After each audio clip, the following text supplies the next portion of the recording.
Assalamualaikum warahmatullahi wabarakatuh. Perkenalkan, nama saya Hasan Azim Mardiazra dari Prodi Sistem Informasi. Pada video kali ini saya ingin menjelaskan beberapa materi mengenai struktur data. Yaitu yang pertama, pengertian struktur data. Istilah ilmu komputer atau struktur data adalah cara penyimpanan, penyusunan, dan pengaturan data pada media penyimpanan komputer sehingga data tersebut dapat digunakan secara efisien. Sedangkan data adalah representasi dari fakta dunia nyata, fakta atau keterangan tentang kenyataan yang disimpan, direkam, atau dipresentasikan dalam bentuk tulisan, suara, gambar, sinyal, atau simbol. Fakta adalah kenyataan yang tercatat mengenai suatu objek. Data dapat dinyatakan menjadi konstanta dan variabel. Dalam teknik pemrograman, struktur data ini berarti tata letak data yang berisi kolom-kolom data, baik itu kolom yang tampak oleh pengguna atau user, ataupun kolom yang hanya digunakan untuk keperluan pemrograman yang tidak tampak oleh pengguna.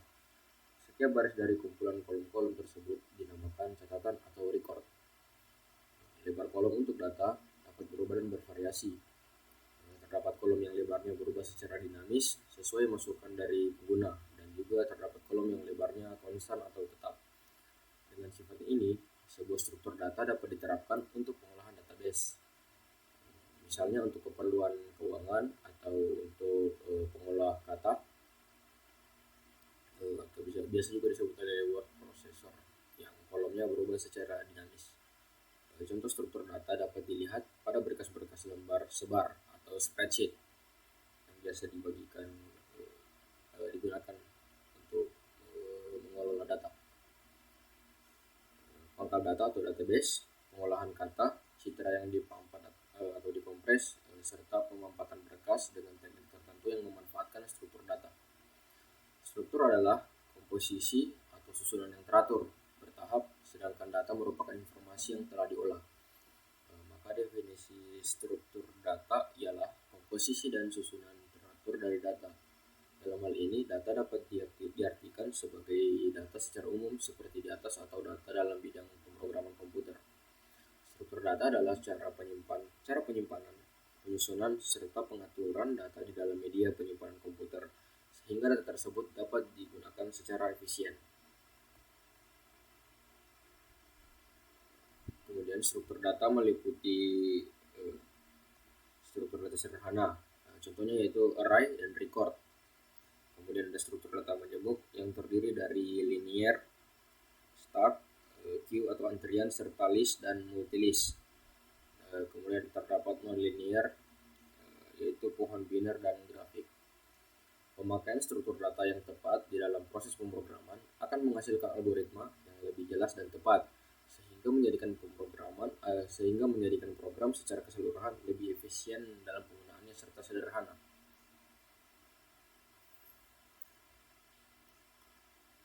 Struktur data standar yang biasa digunakan di bidang informatika ialah ADT, array, struct, list linear, linked list, dan variasinya.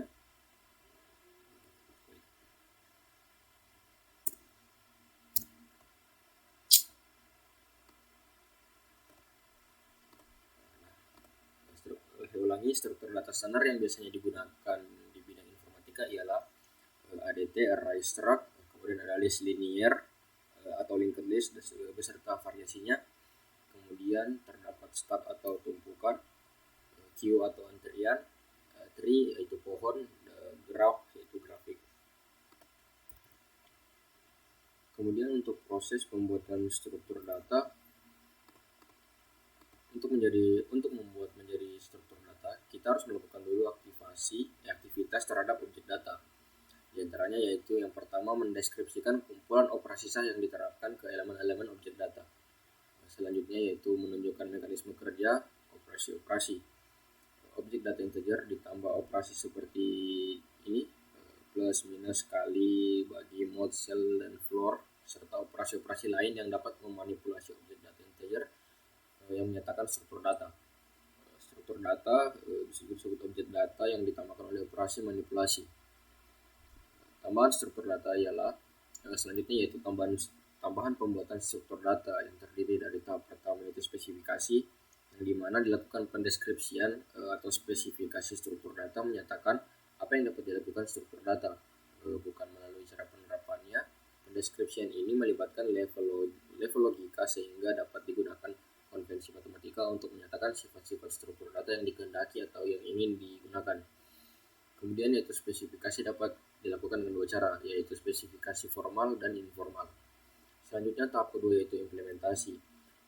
Pada tahap ini, implementasi yaitu menyatakan cara penerapan struktur data dengan struktur data yang telah ada. Implementasi struktur data adalah proses pendefinisian tipe data abstrak sehingga semua operasi dapat dieksekusi oleh komputer. Implementasi struktur penyimpanan item-item data serta algoritma-algoritma untuk implementasi operasi-operasi sehingga menjamin terpenuhinya karakteristik struktur data, relasi item-item data atau invarian pada struktur data tersebut. Selanjutnya pada tahap ketiga yaitu pemrograman. Pemrograman terstruktur adalah penerjemahan menjadi pernyataan di bahasa pemrograman tertentu. Prosesnya terdiri dari deklarasi yang merupakan pendefinisian objek-objek data dengan hubungannya. Selanjutnya itu pembuatan prosedur untuk operasi dasar yang menjaga invarian pada struktur data tersebut sesuai dengan relasi yang didefinisikan di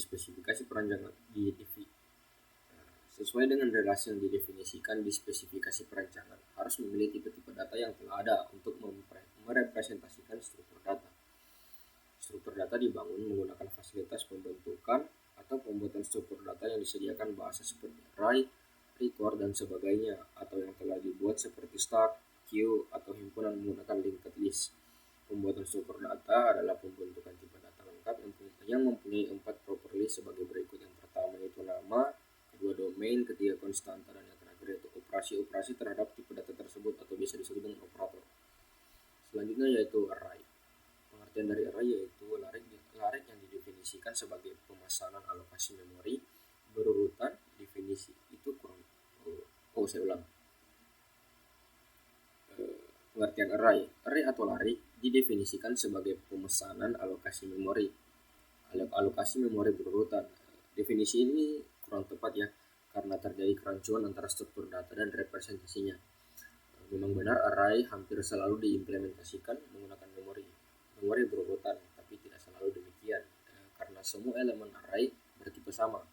Array juga cocok untuk organisasi kumpulan data atau kumpulan data homogen yang ukuran atau jumlah elemennya maksimum telah diketahui dari awal. Homogen adalah bahwa setiap elemen dari sebuah array tertentu haruslah mempunyai tipe data yang sama. Selanjutnya itu karakteristik array. Mempunyai batasan pemesanan alokasi memori atau bersifat statis. Selanjutnya mempunyai tipe data yang sama yaitu bersifat homogen, dan yang terakhir yaitu dapat diakses secara acak atau random. Selanjutnya terdapat deklarasi array.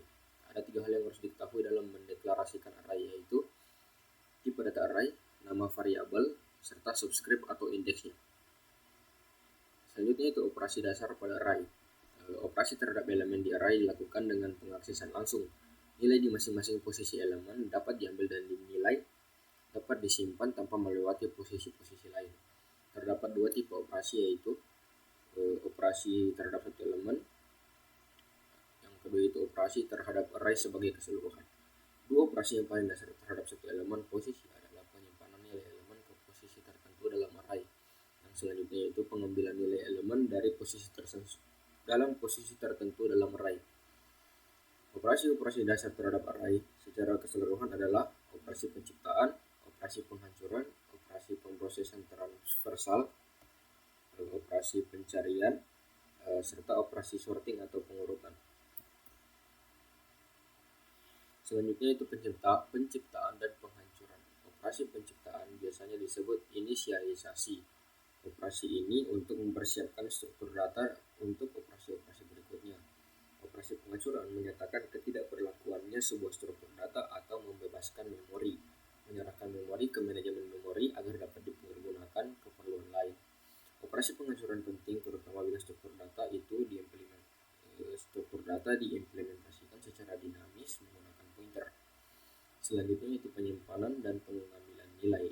Biasanya bahasa pemrograman menyediakan sintaks tertentu untuk penyimpanan dan pengambilan nilai elemen pada posisi tertentu di dalam array.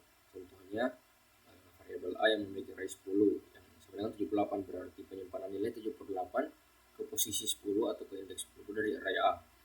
Selanjutnya itu C sama dengan A array 10, berarti pengambilan nilai elemen posisi ke-10 dari array A. Selanjutnya itu pemrosesan transversal. Operasi pemrosesan transversal adalah pemrosesan mengolah seluruh elemen secara sistematik. Selanjutnya itu pencarian di array atau table lookup. Pencarian di array adalah proses pencarian suatu nilai di array. Klasifikasinya seperti berikut. Yang pertama yaitu pencari sekuen dari tanpa boolean terbagi tanpa sentimen dengan sentinen. Yang kedua itu menggunakan boolean. Selanjutnya pencarian secara biner atau dalam kolom binary yaitu dichotomy searching. Selanjutnya itu pengurutan array atau sorting, yang merupakan sebuah proses yang paling sering dilakukan dalam pengolahan data. Pengurutan dibedakan menjadi dua, yaitu pengurutan internal dan pengurutan eksternal. Selanjutnya keunggulan serta kelemahan array. Keunggulannya yang pertama yaitu array sangat cocok untuk pengaksesan acak atau random. Sembarang elemen di array dapat diacu secara langsung tanpa melalui elemen-elemen lain. Jika berada di suatu lokasi elemen, maka sangat mudah menelusuri ke elemen-elemen tetangga, baik elemen pendahulu atau elemen penerusnya. Yang terakhir yaitu jika elemen-elemen array adalah nilai-nilai independen dan seluruhnya harus terjaga, maka penggunaan penyimpanannya sangat efisien.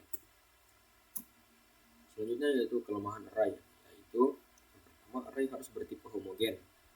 Kita tidak dapat mempunyai array di mana satu elemen adalah karakter elemen lain seperti bilangan dan elemen lain adalah tipe-tipe lainnya.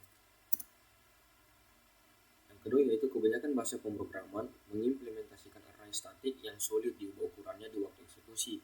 Bila penambahan dan pengurangan terjadi terus-menerus, maka representasi statis tidak efisien dalam penggunaan memori.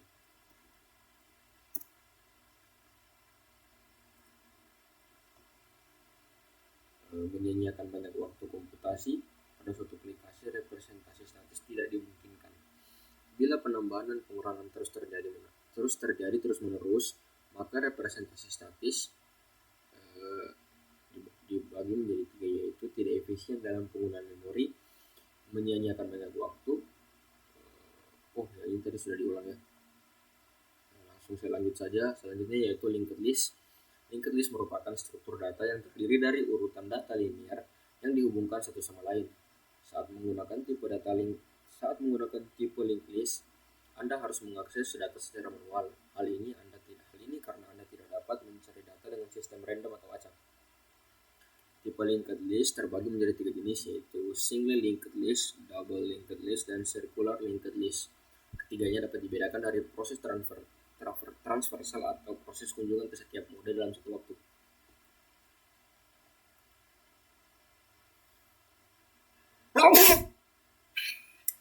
Keunggulan tipe linked list yaitu ukurannya lebih dinamis, alokasi penggunaan memori bisa disesuaikan dengan kebutuhan, penambahan atau pengurangan datanya juga lebih cepat.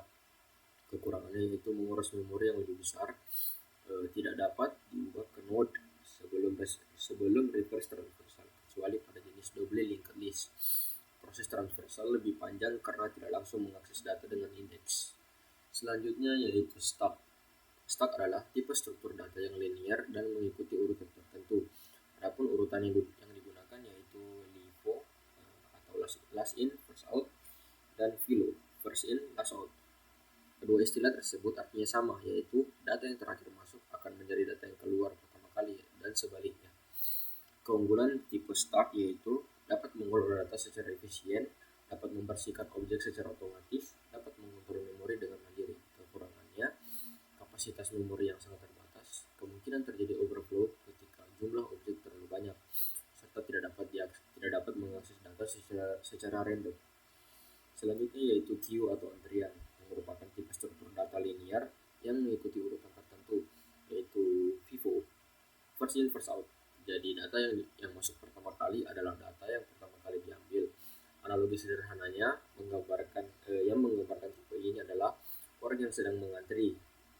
Siapa yang mengantri pertama, maka itulah yang akan dilayani terlebih dahulu. Kira-kira seperti itu. Adapun kelebihan dari tipe data queue atau antrian. Yang pertama yaitu data yang masuk akan dilayani secara sesuai urutannya. Kemudian proses antriannya lebih cepat dan optimal, serta dapat menangani beberapa tipe data sekaligus. Kekurangannya, jika waktu pelayanan habis, maka data yang terakhir masuk tidak bisa dilayani. Proses yang rumit saat harus menambah atau menghapus elemen dari tengah, dan butuh waktu yang cukup lama untuk mencari antrian. Selanjutnya yaitu tree atau pohon. Tree merupakan tipe struktur data yang memiliki bentuk seperti pohon. Tipe ini efisien untuk menyimpan data secara hierarki karena disusun dalam berbagai level. Jadi, ini sering dianggap sebagai kumpulan node yang saling dihubungkan. Setiap node bisa berisi beberapa data atau link dari node lainnya. Beberapa istilah yang ada pada tipe tree antara lain yaitu root node, yang merupakan node yang berada paling atas, child node, turunan dari setiap node, parent node, node yang berisi subnode, siblings, node yang berasal dari parent yang sama, leaf node, berarti node yang tidak memiliki turunan lagi. Adapun keunggulannya yaitu proses mencari data dapat dilakukan dengan cepat. Kekurangannya membutuhkan waktu yang lama untuk memasukkan data karena harus terlebih dahulu menyesuaikan dengan urutan nilainya. Selanjutnya yaitu graph. Graph merupakan tipe struktur data yang berisi beberapa node yang saling terhubung. Node pada tipe graph disebut sebagai simpul. Jadi, setiap garis akan saling menghubungkan dua simpul. Biasanya tipe ini digunakan untuk menunjukkan jaringan tertentu, contohnya seperti jaringan telepon. Tipe graph terbagi menjadi dua jenis, yaitu directed dan undirected. Directed artinya setiap garis akan terhubung ke semua simpul, sedangkan undirected tidak semua simpul akan terhubung dengan garis. Jika simpul tidak terhubung dengan simpul lainnya, maka disebut isolated vertex. Keunggulannya dapat membantu memeriksa hubungan antar node dengan cepat. Cocok digunakan untuk grafik yang tidak mengandung banyak node. Kekurangannya membutuhkan waktu lama untuk memodifikasi data. Selanjutnya yaitu hash table. Tipe struktur data ini digunakan untuk menyimpan data secara asosiatif. Tipe ini menyimpan data dalam format array. Hal ini memungkinkan Anda untuk mengakses data dengan lebih cepat karena cukup menggunakan indeksnya saja. Operasi utama yang digunakan dalam hash table adalah search atau pencarian untuk mencari elemen, insert untuk memasukkan elemen, dan delete untuk menghapus elemen. Contoh penggunaan tipe hash table adalah mencari data, nama dan nomor telepon. Keunggulannya, daripada tipe lainnya, terkadang penggunaan hash table lebih efisien untuk mencari data, sehingga sering dipakai dalam software untuk pengindeksan basis data, serta mudah melakukan sinkronisasi. Kekurangannya, kemungkinan bentrokan data atau collision yang sangat besar, sehingga menjadi tidak efisien. Kegunaan struktur data. Dalam pemrograman, struktur data memiliki banyak kegunaan. Hal ini membuat banyak orang tertarik untuk mempelajarinya. Adapun kegunaan struktur data sebagai berikut. Yang pertama, membuat proses pemrograman lebih mudah, menyimpan data dan mengatur data, pertukaran data, meningkatkan kualitas algoritma, mengantisipasi masalah saat mengoding, mengelola sumber daya dan layanan, pengindeksan, pencarian, skalabilitas. Kira-kira sekian saja dari saya. Mohon maaf jika terdapat pengucapan yang salah. Sekian, terima kasih. Assalamualaikum.